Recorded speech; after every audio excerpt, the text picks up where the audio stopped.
You think you're bored? You're not. Medieval people were bored, brutally.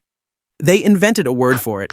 It's called Acedia, a monk-grade depression boredom that hit at exactly 3 p.m. I had nothing better to do, so let's investigate. Here's the setup. We assume medieval life was boring.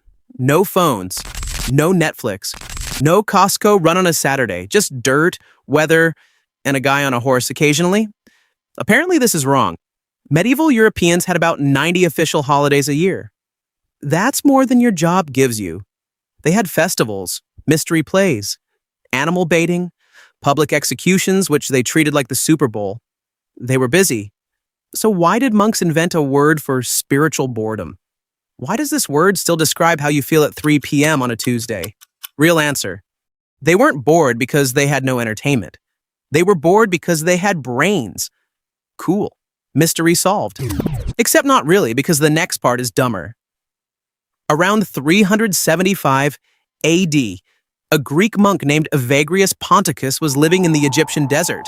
He was supposed to be praying. He was actually staring at the wall. He noticed something. Every day, around the middle of the afternoon, his brain stopped working. He felt restless. He felt tired. He felt annoyed by his fellow monks for no specific reason. He wanted to go literally anywhere else. He hated his job, which was praying. He felt like the day was getting longer instead of shorter. He wrote it down. He called it Acedia. It became one of the 8 deadly sins. Later, the Catholic Church compressed it into sloth, which is wrong. Sloth is laziness. Acedia is rage at the concept of effort. They're different things. Evagrius called Acedia the noonday demon because it hit at noon, which in monastery time with their pre-dawn start was the equivalent of your 3 p.m. slump.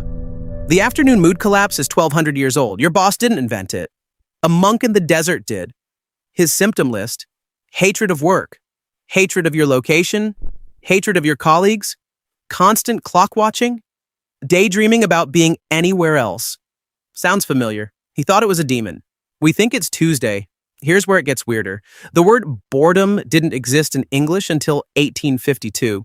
Charles Dickens used it in Bleak House. Before that, English speakers borrowed ennui from the French, who borrowed it from a Latin word that means to make hateful. Boredom is literally the act of being made to hate something. Cool. This doesn't mean people weren't bored before 1852. They very much were. There's graffiti in Pompeii from around 79 AD that translates to "I am bored." A guy carved it into a wall while waiting for Mount Vesuvius to ruin his entire life. Seneca, a Roman senator, complained about boredom 2,000 years ago. He wrote, "Rob, how long will this go on? The same thing, every day." He was rich. He was politically powerful. He still felt it. There are medieval cathedrals with graffiti carved by bored monks. Names, doodles. One cathedral in Norwich has a tiny medieval drawing of what appears to be a stick figure punching another stick figure, made by a bored monk, in a holy site. Don't think about that too hard. And here's where it gets stupid.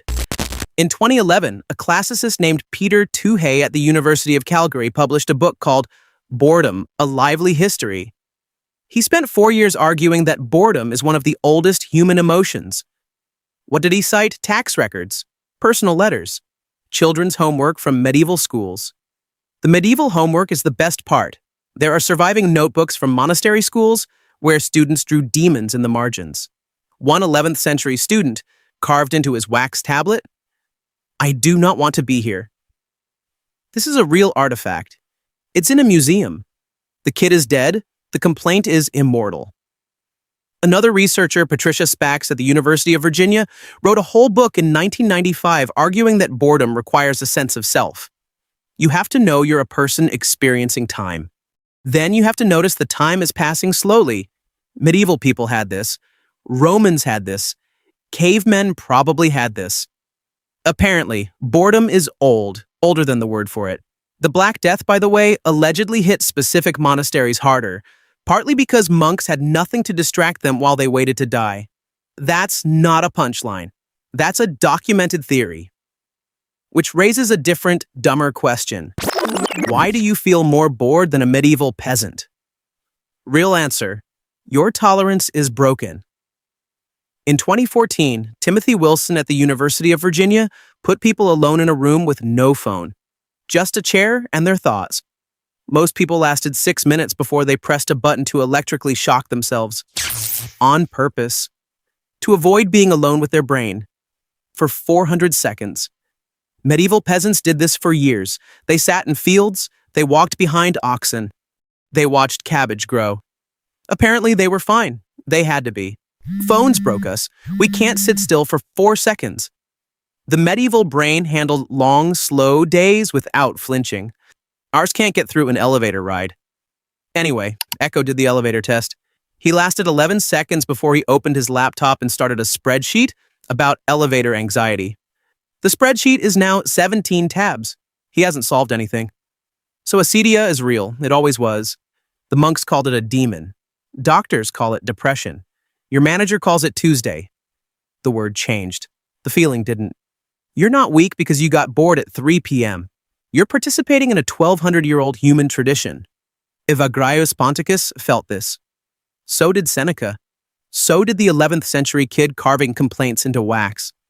So does everyone who has ever sat at a desk past lunch. The cure allegedly is acceptance. The monks figured this out. They learned to sit with the boredom until it passed. They didn't beat it. They outlasted it. Then they wrote about it for 1,500 years. You probably can't do that. You'll grab your phone. The dopamine will arrive. The acedia will lose this round. But it'll be back tomorrow, at 3 p.m. like clockwork.